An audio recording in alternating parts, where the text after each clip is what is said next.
Welcome to another edition of The Weekly Show. I'm your host, Jordan, and we've got a great show lined up for you this morning. Billy Deck is going to be on in just a bit in studio to run down some of the biggest charity events happening in and around Chicago over the course of the next week. But before we get to that, right now, our guest on The Weekly Show this morning, we have with us back for the second week in a row. What do you think this is? The Whitney Show now? This is The Whitney Show. Welcome, folks. Whitney Reynolds has taken over the show. She is back for another segment, a special extra segment of Whitney's Women to this month. Because there are so many charitable women in Chicago, Jord. I'm telling you, we come from a city with just tons of charities and people making a difference. And I highlight the women that are doing it. And so this is the people we have on today, which we're going to get the drum roll going. But they are amazing. So far, they've all been very amazing, and it seems like we keep getting more and more requests to be on Whitney's Women now. I know, I love it. This week, I got an email from our website saying, can I come on Whitney's Women? I am a man, but I have a girlfriend. And I said, oh my goodness, send it over. We'll take a look. Right. So people are listening, and people are wanting, even the men are wanting to get involved. Excellent. Let's have them on. So introduce to us who you brought this morning. Yeah, so we have Inez with the Zellmer Wellness Foundation, and we actually have a Trick-or-Treat run coming up. Trick-or-Trot, what are we saying? Trick-or-Trot? It's a Trick-or-Trot run. I like that. I want a treat. And it's perfect because for people like me that don't like to run, we're more trotters. But it's still in September, so it's coming up. Sometimes whenever you think about this, you think of October, but this is actually coming up. Yes, it's coming up September 27th, and it's in our beautiful town of Geneva, Illinois. It's just a metro right away. Take the Ogilvy. It's about an hour and 10 minutes. Yeah, but you know what's great town. about Geneva? So people in the city, or if you live in the suburbs, but city mainly, whenever I first started emceeing Pumpkins for a Cure out in Geneva, which this is transferred now to the Run, it was one of those things that I was like, oh, it's so far away. But this town is like Mayberry. It is the coolest town you've ever seen. The leaves are changing, and there's so much cute shopping, and it's all like mom and pa shops. I mean, you're from there, so tell us a little bit about Geneva. Absolutely. Well, Geneva has a main street, which is our 3rd street. But what's beautiful about Geneva, it has a river that runs through it, and it's gorgeous. And actually, this run goes through the whole river. So it's scenic. It's beautifully scenic. People dress up in costume. This year, we're going to have a Monster Mash Dash, so it's going to be a 0.5 run for children that starts at 9 o'clock, and it's a 5K and a 10K. So if you're kind of a trotter, maybe you can do the 5K. But it's a beautiful, beautiful thing just to come out to and see. It's a lot of fun. And I'll be emceeing it. So I'll be there at 7 a.m. I'm going to have Puffy Doolittle dressed up as a pig this year. And this is how Whitney sounds at 7 a.m. 7 a.m. Don't folks, expect anything get less. ready. I will be stretching you all out. Yeah. So you can really make a day of it out there, it sounds that's like. That's where I was going with it. Is really you could go out there, do the run, and just go shopping, see it all. I mean, it is the cutest. Like when I discovered Geneva, whenever I first moved here, I was like, you got to be kidding me. This town is like the cutest, and especially in the fall, you get your coffee. What is that chocolate shop? Grams chocolate or something? We have Grams, and we have all chocolate kitchen, and this year we have a Kilwins also. So there's so much chocolate. Oh, perfect. And So you go run, you burn some calories, then you go and have the chocolate and make up for the calories you burned. Exactly. But you know that this is not the only thing the Zellmer Wellness Foundation is doing. They actually just got back from New York City with Dr. Oz. Tell us about that. Oh, I like Dr. Oz. He's been on the show a bunch of times. He's wonderful. He supported our foundation for the Cantor Fitzgerald Fund. And because of his support, we actually won that support from them. And he was fantastic. He did a great job for us. He's very much on board with what we're doing with the Zellmer Wellness Foundation. And tell us about that. What exactly does the foundation do? The Zellmer Wellness Foundation kind of began as a diabetes organization, and we raise a lot of money for diabetes research and education.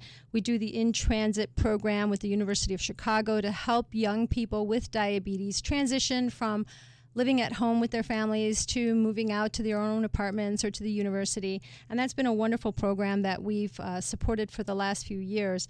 We've also raised money for scholarships for children with diabetes. And this year we started doing a program for the bionic pancreas to have one of the children that we supported go down there and be actually like diabetes free essentially with the bionic pancreas for a couple of weeks. What is a bionic pancreas? A fake pancreas. Really? Yes, it's actually now in the testing and trials phase, but it's a very promising a solution for people that have diabetes. So Potential cure or an easier way to live with diabetes? I would say an easier way to live with diabetes. Okay. And correct me if I'm wrong, but diabetes is a growing problem in this country. Things like obesity and diabetes continue Absolutely. to grow. Absolutely. It is something that is a very serious problem. The diabetes, most of the education and awareness we do is for type 1.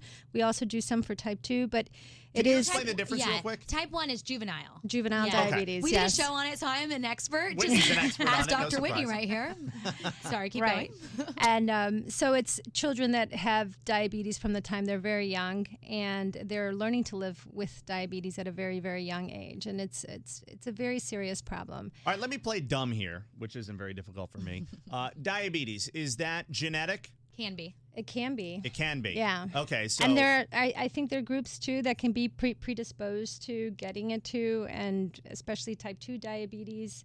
So it's important to look at your family's health history and kind Absolutely. of if a lot of people have been having or had diabetes, and really once you have it, you have it. You have it. So I mean, there's ways to like work around it, and juvenile is scary because when kids you don't always know, hey, my kid has it, and so discovering it can be the scary part. And so what the Zellmer Foundation is doing is they're actually partnering a lot with the University of Chicago Hospital, and not believe it or not, but this hospital has some of the most advanced. The Kovler Diabetes Center down at the University of Chicago is one of the highest ranked diabetes centers. I mean, Wow. Yeah, and the doctor there, which the name is slipping my mind, but he goes and speaks all over the world, and the world is, I'm not exaggerating here, the world. This guy goes over and speaks everywhere, and that's really what the Zellmer, y'all invest in them. absolutely. And people with diabetes, there's pretty much still no other way to test for it than, Most people pricking. still are,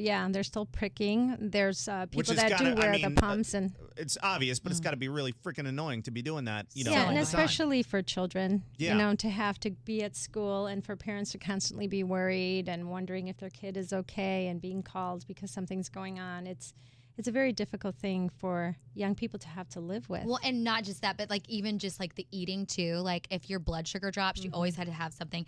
I Right. typically have a Snickers in my purse either way, but that's not the kind of food these kids have to have. They have to have like their right kind of food to get their blood sugar right where it needs to be. So that's kind of the painful thing too. Do Right. we know if there is a link between all the, let's be honest, crap that we're eating these days and an increase in diabetes? What have the studies shown on that? I would say yes. Okay. I mean, once again, expert Dr. Whitney here. Well, it's obviously Yeah. better to eat healthier anyway. But Right, I well- just wonder because we have seen diabetes grow in this And- country. well- We're seeing obesity grow in this country, and Oh, we're seeing absolutely. the consumption of more crappy foods. Well, and What? sometimes, like with adults too, doctors can say you're a borderline diabetic, which means cut out the crap and get And you help. might Right. not get it. Yeah. And I think with type 2 diabetes, that's you're definitely on the money with that. Okay. A Okay. lot of what we're eating is probably causing a lot of the problems that we're having with the type 2 diabetes. Don't quote us on this, folks. Me and Right. Jordan. Don't quote Jordan and I. I'm just thinking out loud here. Me too. Are there any other aspects of diabetes and diabetes research that's come to light recently that people might be interested in, or I think the bionic pancreas, for what we've seen, is one of the more promising things that is kind of in the future. And how would that work? That you would literally replace somebody's pancreas? Right. It would. Put it in their body? That sounds No. hard to go Oh, through okay. security. Oh. No. It's actually more of the size of a cell phone that they can Oh. monitor, and it would give them the amount of insulin that they would need. Oh, wow. wow. Okay, so it would be. I was picturing what you were picturing. Yeah. You're like, oh man, I'm going to go through security again. My bionic pancreas Right. is going to go off. Darn it. swapping pancreases. Yeah. Okay. So The cell phone makes and, sense. And I have to be honest with you. The Zellmer Wellness Foundation has also started a mental health initiative. Right, now explain the mental health aspect. So the mental health initiative is, we have started this past year. We call it the One House Initiative, and the idea is that we are one family, and we need to start looking out for each other and taking care of each other. So our first One House project was our living room project that we just opened up in Aurora. And it's a place where a person, instead of, if they're in crisis, if they are having a mental health crisis, they can go there instead of an emergency room, or before they get picked up, for instance, by a police officer or something like that. Yeah, because that's become a huge issue here in the state of Illinois, that our prisons, and Sheriff Tom Dart's talked about this extensively, including here on the show, that they're becoming mental health hospitals now, basically. And this has been Zellmer's response to that issue, because we can all sit around and talk about what a big problem this is, but how are we going to start resolving these problems? So the living room model, the living room initiative that we did in Aurora, was a response to people who end up in homeless shelters and end up in prison because they deteriorate to a point where they're not getting any kind of treatment or any kind of resources. It's becoming a cycle where they're mentally ill, they're picked up by the police, they're put in jail, they're released, they're still mentally ill, not getting any help, and the cycle just continues. Absolutely. How much of the homeless population and the prison population do you guys feel? Do you have any kind of ballpark number as to how many are mentally ill? I would say probably in our prison system, 30 to 60%. It's hard to tell. And in our homeless shelters, the chronically homeless, probably a good percentage of them, either with mental health issues, substance abuse issues, or a combination of both. Right. And sometimes with physical disability too. And it seems like the country still hasn't quite moved into the mode where we need to treat these people like they have a mental illness to stop the cycle. We still seem to be treating it the same way. It's almost like we're trying to do the same things hoping for a different outcome, but it's just not going to happen. And it's not working. Right. And so our response, the Zellmer Wellness Foundation response with the One House Initiative, we did the living room model. We are working on a recreation room model, the idea of recreating your life. And so that model is going to go primarily in homeless shelters as a day program for people who are in, for instance, a pad situation. So normally in pads, you just get a pad for the evening, and then you're kind of sent away because they have to clean everything up and get ready for the evening.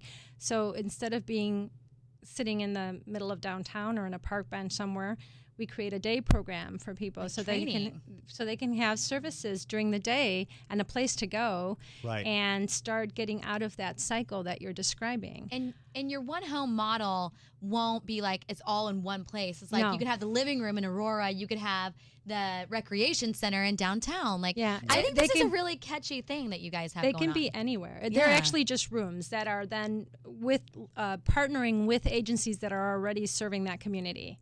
So our living room is partnering with a social service agency that's already helping people in crisis. The recreation room is partnering with a homeless shelter that's already servicing the people that are there, and they're looking for more ways to serve that population. So we are working with partnerships. That's why it's Partners for Purpose, to help individuals kind of come out of that cycle. Are we starting to find any concepts in the mental health world outside of the typical prescription drugs that are prescribed to people with mental illnesses that are starting to work? Or is this concept that you're talking about one of those innovative steps that we're still in the trial phases on? I think with mental illness, you need to look at every aspect of the issue. So oftentimes medication can be helpful, but it's never just medication. You'll need medication. You may need some one-to-one therapy. You may need some group counseling. You may need wraparound services like job placement, helping someone find a good home, things like that. It's many stressors can cause you to have a break with your mental health issues. The other couple of rooms that we're looking to try to do is the family room model to help families get early diagnosis. We're big believers in the earlier you can see something going on and the sooner you can treat it. You may not get to the living room situation or the crisis situation or a person living in a homeless shelter, for instance, and to start responding to it, to have clinical intervention early on and therapeutic intervention. So many times the response comes too late. People saw the signs, but they waited, didn't say anything, and then something tragic happened. It seems to happen all too often. They didn't know where to go. They didn't know who to talk to. Maybe they tried to reach out to someone, but they didn't know where to go. And a lot of times now with emergency rooms and hospitals, they're full. Sure. So what I like about this model, too, is they're not going and trying to create a whole new space. They're going into places that already exist and saying, hey, here's where we can really boost up this room for people with mental illness. Right. Correct. And one more time, let's give all the information about the event itself to Yes. help raise money Absolutely. for this great cause. Come out and meet us. I'll be there too. Saturday, September 27th. And it's a 5K, a 10K, and a mash dash for the kids. We're going to have lots of prizes. We give great goodie bags out. Oatmeal, Starbucks coffee. We really treat our runners really, really well. So bring the whole family. And Whitney will be the host, so you know I'll it's going to be be a the good time. host. Yeah, and that's a week prior to we kick off our fall season of the Perfect. Whitney Reynolds show. I know. So it's the last week of freedom until our new shows come out and people are glued to the TV. Exactly. And where can people find out all the information on the event? You can go to our website, www.z as in zebra, C as in cat, D as in dog, F as in frog, zcdf.org. Perfect. And I will be there. Come and see me. I will have some pictures of our garden that our peace garden that we are also developing for people to be able to sit outside and sort of get centered.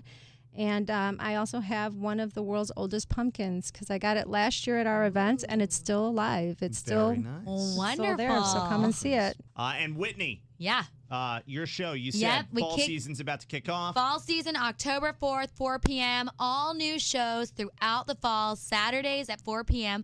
on WYCC. Now, do you remember that group I had on here, Reach Out Community Center, that they go in, they're trying to build up a building for the youth in an Yes. underserved. Yeah, you're going to see 2 new billboards pop up since they've been on our show off main areas here in Chicago for them. Their big fall gala is coming up Oh, that's October great. 17th. Yeah. So I've been really proud because I've been working with them throughout this year, and it's really neat to see an organization develop. So not only are we kicking up our fall shows, but then this organization I've been working with is really growing. So That's I'm so great. excited. Yeah. Good It's stuff. going to be a good season coming up. Jordan, you're on the show. Yes. Woman entrepreneurs are one man on the show. That's October 4th, 4 p.m. Okay, perfect. Think 4-4. So Whitney Reynolds from the Whitney Reynolds Show. And, of course, you can find her online at whitneyreynolds.com. WhitneyReynolds.com. Only took me 10 years to get that. There you go. Now you got it. You're good to go. Thank you both so much for coming on today. Thank you Thanks. so much. Today.